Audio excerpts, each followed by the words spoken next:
Hey everybody, Swonic here, and today is a very special video.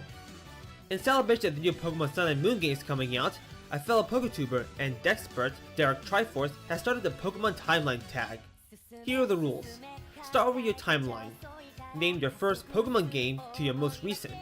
And second, you gotta explain how much these games mean to you, as in, how did you get them, a nostalgic moment, or maybe a drawing based on those games.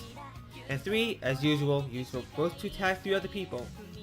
Alright, let's get started through my Pokemon journey. I remember my very first Pokemon game being Pokemon Diamond. I got it as a Christmas present back in 2009. My dad got it for me when he visited me from Australia. He had a job in Australia and we lived in New Zealand back in the day, so we didn't see him often. But, you know, he got me and my sister a DS and Pokemon Diamond, which was actually really nice. Me and my little sister, we played that Diamond game together, and it was actually pretty fun. We both decided to, no wait, I don't know how, but I wanted Chimchar, my sister wanted Piplup, and I'm not sure how, she managed to get the Piplup. I don't know. It was nice though, I like Piplup. And whenever I played with my sister, she would always name all of her Pokemon, all the Pokemon we capture. I remember naming this Judo we named it Dude. Yeah. And the Piplup she started with, she named it Pingu. I assume it's a reference to that little kids show we used to watch when we were babies, Pingu. Anyway, the most memorable moment from Pokemon Diamond had to be stopping Cyrus at Mount Coronet. Cause really, confronting the legendary Pokemon of Time, that's a once in a lifetime opportunity. And the second most memorable moment for me would have to be beating Cynthia, because you do not know how many times I've tried to get through the Elite Four. So many attempts to get to Elite Four, and then when I finally got to the champion, she was harder than before. Seriously, the level jump from level 50 to level 60, why? Anyway, the Hall of Fame, we managed to get there at January 16th, 2010. And the Hall of Fame, we had Pingu, Dialga, Chanel the Chatot, Florida the Floatzel, Slimena the Gastrodon, and Belinda the Bronzong. Okay, so the second Pokemon game I ever got was Pokemon Heart Gold, and I got it on May 30th in 2010. My dad just came out the door and told me, "Hey, Pokemon Heart Gold," and he just gave it to me, unannounced, just straight out of nowhere. Kinda found that weird, but I'm not gonna complain. Anyway, the starter I chose was Cyndaquil, and the most memorable moment in the game had to be catching the red Gyarados in the Lake of Rage. Because seriously, you did not know how many times I tried to catch the Gyarados. It was hard. Also, the second had to be beating Lance, because yeah, it was hard for me. The amount of times I tried to beat Lance. Yeah. And when I finally got to Kanto, all the gyms there were, I kind of struggled a bit, but I had the most trouble with Blue, because never have I ever struggled that much with a gym leader. And I also had to beat Red, that we also be at another memorable moment, but at the time my Pokemon were up to his level. They were like level 50 and his Pokemon were at level 80, so I kinda cheated. I actually got my friend's Groudon, traded it into my game, it was level 100, and I single-handedly beat his entire team. But once my Pokemon got to level 80, I did legitimately beat him with my actual team. And also, finally getting to the Battle Frontier, because that gate near Olivine City, I never knew what it was, and until I got inside, and holy crap, I didn't know that was the Battle Frontier. I've always loved the Battle Frontier. And next, we had to be battling Darach. He was the very first Battle Frontier brain I ever fought, and I won. I didn't think I could actually win. Until then, I tried to beat the other Frontier brains. Like, I managed to beat Dahlia and Thornton. Anyway, the Hall of Fame team was Typhlosion, Sudowoodo, Venomoth, Pidgeot, Rocky, and Gyarados. And when I rematched them, my team was Typhlosion, Gyarados, Blastoise, Pidgeot, Venomoth, and Snorlax. Okay, so the third Pokemon game I ever played was a spin-off, and it was Pokemon Mystery Dungeon Explorers of Time. And let me say, I love the Mystery Dungeon series. It's so well done, and it's sadly underrated. It deserves more credit for, you know, the story and the feels, man. This game always gets me in the heart. Anyway, the team I named myself Team Awesome again, because I don't know why I keep calling myself Team Awesome. Maybe it's because, I don't know, that word awesome is awesome. Anyway, I was a Skitty, you can pretty much tell by the costume I'm wearing, and my partner was a Turtwig. Anyway, the most memorable moment had to be beating Groudon, because I remember the first time I went to Steam Cave, I struggled so much because of that stupid Groudon. Yeah. The second had to be beating Primal Dialga, because, you know, it was your destiny to beat him. Well, it was more like your mission, and the amount of times I struggled because of that stupid Roar Time attack. And the amount of power this Dialga has. It's like one hit and you're down. And the most memorable moment of all had to be the ending, because the ending was so sad. After all the things you've been through, you had to die. And let me say, this is the only Pokemon game ever, or the only game ever, that actually made me cry. I was tearing up. Good job, Game Freak. Keep making mystery dungeons. Also, I like the Manaphy post story. It was so cute and cuddly, taking care of a little baby Manaphy, only for it to leave you because living in land is not good for it. It was nice that we managed to reunite with it. And I also love the final post story, you know, with Cresselia and Darkrai. It finally revealed what actually happened. It was Darkrai who started the Clash of Temporal Tower. What a plot twist. And of course, another memorable moment has to be beating Darkrai, because not only was he hard, but he outnumbered us. He had a group with him. There was only 3 of us. Me, Turtwig, and Cresselia. He had Rhyperior, Magcargo, the Smagius. He had a mob with him. That was scary. Yeah, I just wish Pokemon Super Mystery Dungeon had more than one post story. Kind of like what they did with Explorers of Time and Darkness and Sky. The third Pokemon game I ever played was Pokemon White, and I got it on March 4th, 2011. My Tepig was my starter Pokemon, and the most memorable moment for me, one of them had to be beating Lenore, because of that stupid Watchog and that stupid move Retaliate. Whenever your ally faints, the move becomes stronger, so whenever I defeat her Herdier, Watchog's Retaliate move would beat me every single time. It was only until I met my Pignite, who finally managed to learn Arm Thrust, and he finally managed to get 5 hits. I was lucky that happened. Another memorable moment had to be when I got the Liberty Pass. I was excited because I'm getting a special event the same day the game came out. That was actually pretty cool. Didn't know that they actually did that. And when they say the event would end soon, I thought that if I don't use up my Liberty Pass, I'll never get Victini ever again. It would just be stuck there, unused. So I just hurried up. Come on, let's get to Castelia City. Come on, I'm waiting. So when I got to Liberty Garden, I was, finally gotta catch Victini before the event ends.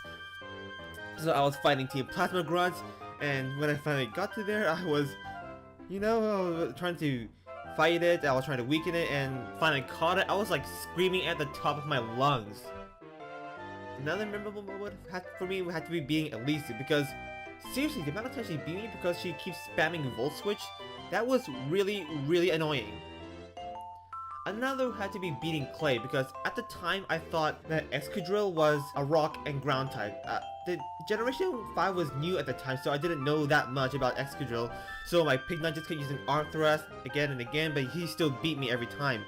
It wasn't until I evolved my Pignite to Emboar, and I finally looked it up on Bulbapedia and saw it was a steel and ground type. I started using Flame Charge and Hammer Arm and blah blah blah, you get the gist. I was an idiot back then. Another for me when I caught my Munna, and I found out that it can only learn Psychic at level 40, so I was patient. I had to keep waiting, level it up, get through my journey. It wasn't until I got my 8th badge, I think it was after I beat Drayden, when it finally got to the level where it learned Psychic. So finally, it knows Psychic. Now I can evolve it. because at the time I didn't have the second team, so I had to resort to waiting. Another would be beating the Elite Four, because I don't know how, but their Pokemon was like level 50 and my Pokemon were at level 30 and 40. I'm not sure how that happened. The amount of times I had to grind and I was beaten by them, that feeling made me feel like I accomplished a lot. Another would be Team Plasma's final assault, because you know, it was pretty epic. The castle rising from the ground, surrounding the Pokemon League, and when the 7 sages surrounded me, the gym leaders came to my aid, and everything made it so awesome. Catching Zekrom, putting your ideals to the test in the final battle, and then finding out that it was Guess who started Team Plasma just so he could take over the world. Yeah, that was pretty awesome. Another would be beating the subway bosses. It was pretty hard. Anyway, the Hall of Fame was, I got it at April 2nd, 2011. Well, more like the first game clear. My team was Ambor, Zekrom, Victini, Simisage, Female Pheasant, and Zestrika. Anyway, my second Hall of Fame, when I rematched it, was at April 17th. It was Ambor, Zestrika, Simisage, Victini, Musharna, and Female Unpheasant. The next Pokemon game I ever got was Pokemon Black 2. I got it on October 20, 2012. I could have gotten White 2, but I like Zekrom even more. Not sure why, despite Reshiram being a Fire type, and Fire type are my favorite types, so yeah, not sure why I don't like Reshiram much. Anyway, my starter was, again, it was Tepig, and to be honest, I kinda cheated with this game. Before I got the game, I prepared myself. I bred an Oshawott and a Snivy, Zorua, Ducklet, and I trained them all to level 10 and I traded them to Black 2 once I got my second badge. Not sure why I did it.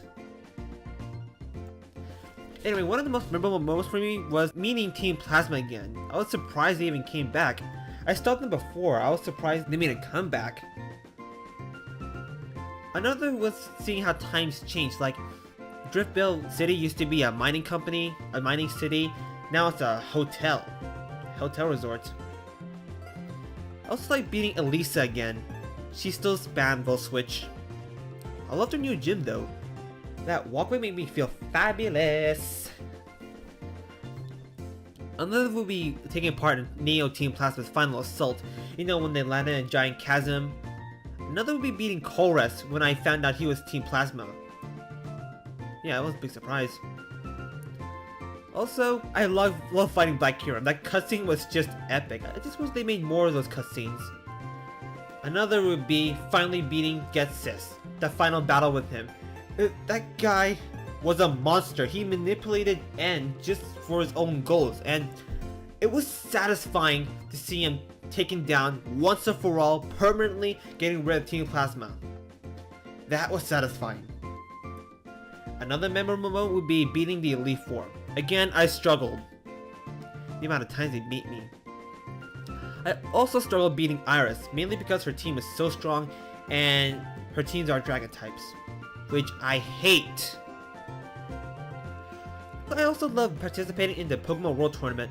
I love seeing the old gym leaders. I also remember I finally conquered the World Leader tournaments 10 times. Because, you know, well, they're way much harder than the ordinary gym leader tournaments, and had to beat them 10 times just to get to the Champions tournament, and the amount of times I failed. And again, once I got to the Champions tournament, I struggled, and I felt so good when I finally, just once, I finally beat the Champions tournament. Another memorable moment for me had to be seeing every Pokemon in Unova obtaining the permit to capture its shiny Haxorus. Yeah. I also love catching every single Pokemon in Unova, which gave me the Oval Charm. And I remember catching my first legitimate shiny. It was a shiny Durant, and to be honest, I went crazy. This actually happened. I acted like Golem, you know. Must catch the precious. I'm not joking, that's how I acted when I found shiny Durant. Anyway, I got to the Hall of Fame. It was October 24th, and my team was Emboar, Samurott, Superior, Lucario, Swanna, and Zoroark. I did rematch them. Hall of Fame, November 13th. Same team. The next Pokemon game I ever got was Pokemon Y. I got it at October 12, 2013. And you think I'd choose Fennekin as my starter, but no, I got Chespin. Mainly because my other friends who play Pokemon, we needed to get the other starters so we can breed them and we can trade them over to each other to complete the Pokedex. Yeah, so I ended up with Chespin and my other friends got Fennekin. I wanted Fennekin so bad. But you know what, I love Chespin, he was nice. And anyway, Pokemon Y was really great. Had good storytelling and a great character development. I didn't think they would improve so much. Anyway, one of the most memorable moments for me was meeting Team Flare for the first time. I was so excited to see what kind of trouble they caused, and it would be up to me to stop them. I'm kinda disappointed that they didn't use fire types at all. Well, sort of. There were only two guys who had fire types. This random grunt with a Houndour and one of the scientists with a Houndoom. Disappointing considering, just look at them, they're all about fire. Why don't they use fire types? Another memorable moment for me was getting Tyrant. Mainly because ever since they revealed it in the trailer, it was like, oh my Arceus, a Tyrannosaurus Rex Pokemon, I want that so bad. And I got excited and yeah, Tyrant's pretty awesome. Another would be finally getting the power of Mega Evolution. They've been hyping it in the past for so long and I was so glad I finally got it for the first time. The power of Legends. To be honest, when I first tried Mega Evolving, I thought, oh, just tap the button on Mega Evolve. Nothing happened. Oh, okay, maybe I just repeatedly tap it till it goes. Okay, yeah, I just started tapping the button repeatedly, hoping it would work, but no, it turns out I just had to tap it and then make it move. I was stupid, okay? Everybody does stupid things. Another memorable moment for me would be evolving Quilladin, because you know, they revealed the starters, and then their first evolution, then they never revealed the last one. I was excited to see what it would evolve to. I like Chestnut, that was actually pretty cool. Neat defense. Love Spiky Shield. Love that. Another would be fighting out Delisandre's Team Flare. Sure, the first time I met him, I kinda had my suspicions he was Team Flare, but yeah, he looked like it, but I'm pretty sure I thought the Pokemon would never make the villain that obvious, but turns out, yeah. It would have been nicer if they revealed that Sandra was Team Flare later on. Don't make it obvious, just make it a surprise. That would make it way more better. I also love putting a stop to Team Flare's mass genocide plan. You know, infiltrating their headquarters, following Sandre. Oh, and catching Yveltal. That was pretty epic. The moment he burst out of his cocoon and challenged you to a battle. That is unnerving, meaning the Pokemon of death. I also love that when we battled Sandra for the last time, him using his Mega Gyarados. And then he killed himself by turning on the ultimate weapon, destroying a lab, killing himself and a lot of people in it. That was really unnerving. Also, another memorable moment, it could have been beating the Elite Four and beating Diantha, but no, you know, I'm not gonna count that as my memorable moment. Maybe because they were so easy to beat. At first, I was nervous because I know how hard the Elite Four and Champion was in the past. I thought, oh, I'm never gonna make it the first time, and then surprisingly, I did it. I didn't think I could do that, but yeah, it was too easy. Kind of disappointing. I also love that parade they gave me after the champion battle. That was actually really well done. And battling AZ and seeing him finally regain his Floette, that was so heartwarming. I had a warm fuzzy feeling. Another week meeting Looker. I didn't think I'd be able to see him again, despite, you know, we've been seeing him for the past 2 generations. Wonderful meeting him again in Gen 7. I also love the Looker story, you know, working with Looker and taking care of that little girl. It was nice. I love seeing the father-daughter relationship between her and Looker. Another would be beating Nita. I was just playing the Battle Mason, and once I got to 20, and oh my Arceus, didn't know you have a boss in the end of the 20-win streak. Then, for the first, actually when I battled her the first time, I won. I didn't think I'd be able to beat her. It was surprising, beat her the first try. I thought I had to make a couple attempts first. And after that, I started beating the rest of the Battle Lines, and that was fulfilling. Another would be I tried chase fishing for the first time. It took a long time, but I finally caught my first shiny. First chain fishing legitimate shiny. It was shiny Poliwhirl. That was actually pretty cool. Also, this is one of my best accomplishments in Pokemon ever, but I actually completed the national dex. Well, I didn't actually catch Hoop and Volcania, but yeah, I didn't think I could do it. You know, Pokemon Y is the only game where I ever completed the national dex. And another memorable moment for me was with my friend Naughty. You may know her from my old videos.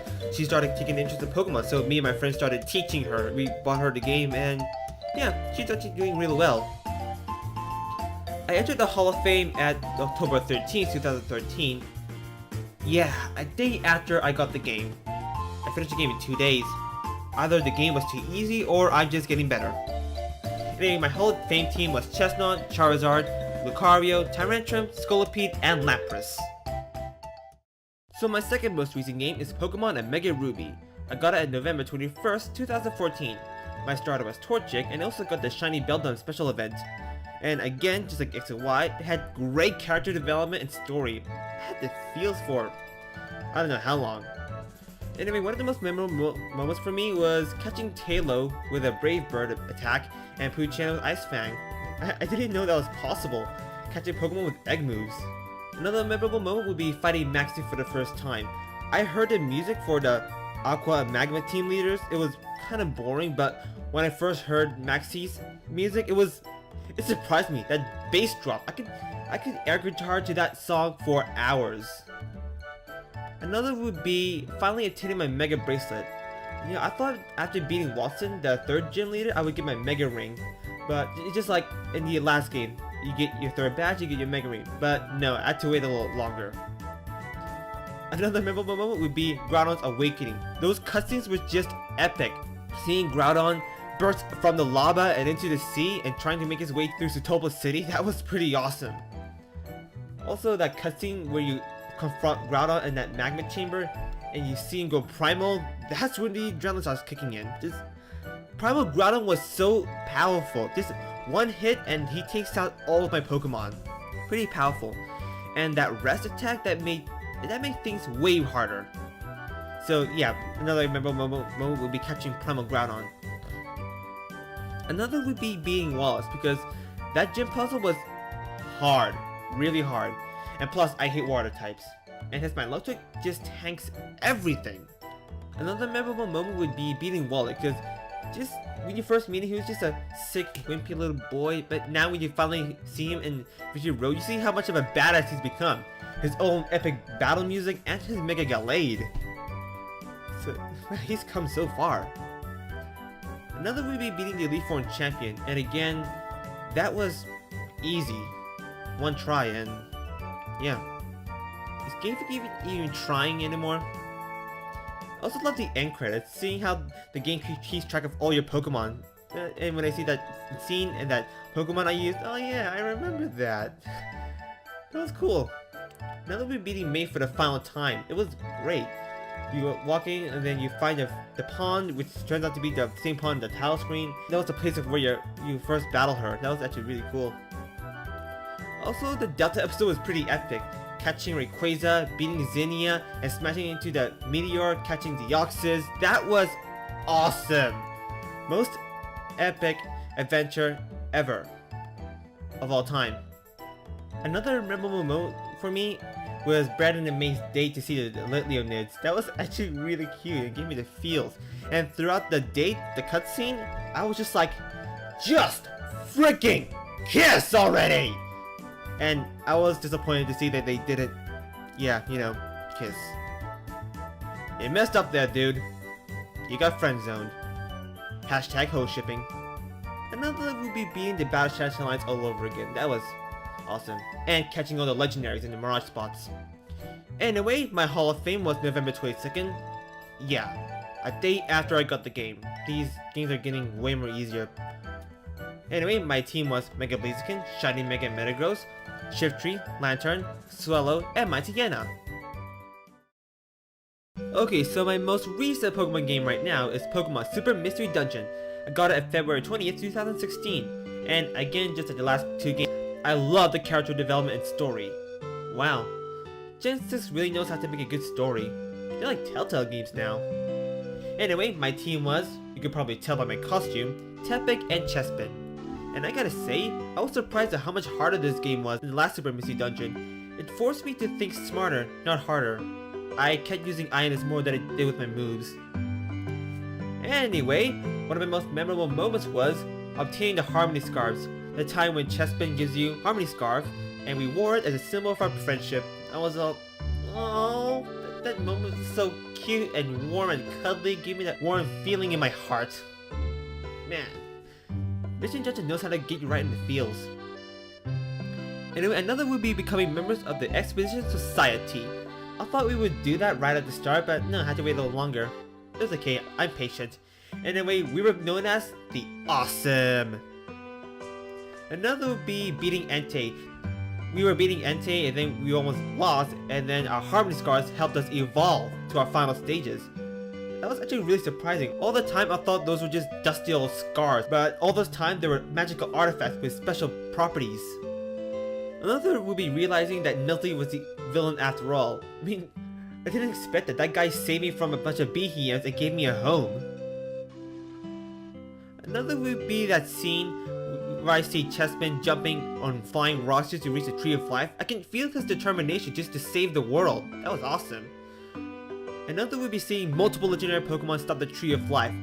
You know, Moltres, Zapdos, and Articuno, Deoxys, Rayquaza using Hyper Beam, Mega Mewtwo Wide using Psychic, and Arceus. That was awesome and epic! Another would be finally destroying dark matter and bringing peace throughout the planet. That was pretty awesome, and to be honest, I kinda wasn't worried about losing, mainly because ever since the start of the game, I've been stocking up on Revive Receipts, and I've never ever used one. So, yeah, I wasn't really that worried. Another would be the ending. Oh my Arceus, Pokemon Mystery Dungeon games know how to get the ending so right. I found out that the people who defeated Dark Matter in the past was actually you and your partner. Actually, yeah. You reincarnated. Years ago, it was you, a human, and your partner was Mew. Yeah. Yeah, they defeated Dark Matter, but they knew they would come back again. So I was sent to the future and turned into a Pokemon. And just like Mew, yeah, Mew turned into a different Pokemon to join me into the future. Yeah, your partner was Mew all along, but the ending, I found... I never knew they'd do that. Usually it's you that starts dying and had to leave the Pokemon world, but instead it was your partner. That was a really huge twist. I cried at the ending. I was crying Chespin's name for him to come back. No, Chespin, I love you, you're my best friend! Ugh! Mystery Dungeon games, they're always like a bullet that says feels and it gets shot straight into my heart. I love these games! Yeah, another memorable moment would be meeting Mew. He was cute, and he has almost the same personality as my partner. Another would be getting Chespin back. Ah, Chespin, you're back, my best friend! We can be together again! Jeez, I love these games. Anyway, since the Pokemon Timeline tag has the optional rule that says make a drawing inspired by those games, that's just what I did. It's been a long time since I've done a speed paint, so I hope you enjoyed the speed paint.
Anyway, I hope you enjoyed that speed paint and my timeline of Pokemon games I've played throughout the years. If you want to check out the artwork itself, it will be in the description below. Also, as per rule, I have to tag 3 people, so I tag the MK Ninja, Sentinel Gamer, and Roshan Redemption. Anyway, if you like this video, like, comment, and subscribe, and be sure to share it to your friends as well. Alright, see ya!